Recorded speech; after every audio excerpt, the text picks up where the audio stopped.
Grabe yung mga supporters ng mga taga District 1. Talaga naglalabasan yung mga tao ngayon. Dito na naman sila iikot papunta dun sa Dagupan Street kasama ang Team Yorme.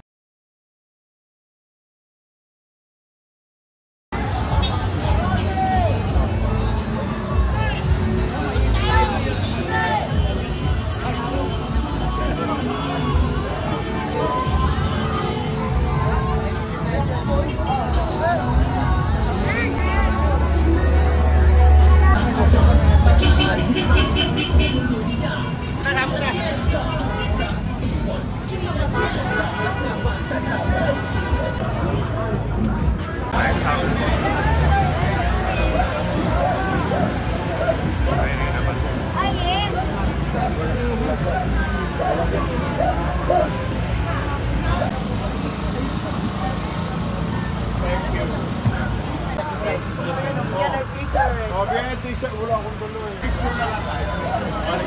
Hoy! Kumain na ba kayo? Tulog na ka yan. Live! Yorme, kahit din ang mga panyo yan, sigurado niya. Yorme! Gusto mo rin.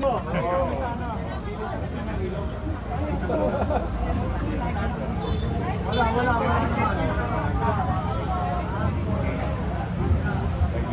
Aray!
So umikot lang tayo dito, papunta ng Dagupan Street ulit to, pero tignan mo naman yung supporters. Talagang, kwento ko ba yun lumalabas lahat ng mga nandito sa loob ng bahay.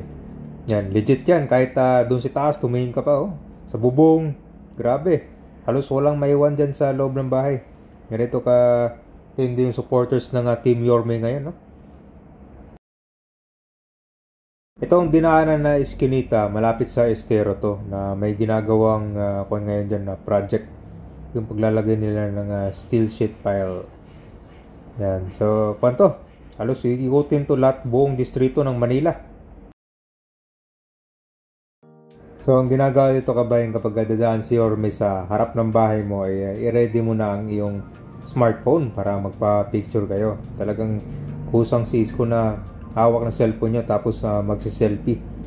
So kasama dito si Ernex Dionisio na tatakbong congressman naman dito sa District 1. Kasama din si Atienza na tatakbong vice mayor. So umikot din pala dito yung anak ni Yorme, si Joaquin Dumagoso, no? Natatakbong councilor din dito sa Manila. Number 6 pala sa kanya kabayan, no, sa Balota.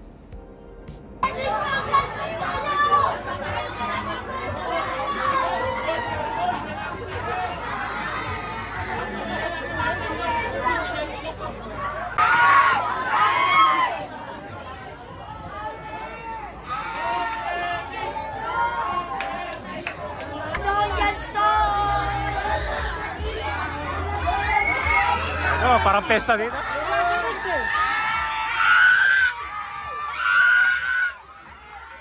pesta.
Ha? Tatakbo pala ng counselor.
Grabe, napakainit ng pagsalubong ng mga supporters ng Team Yorme ngayon dito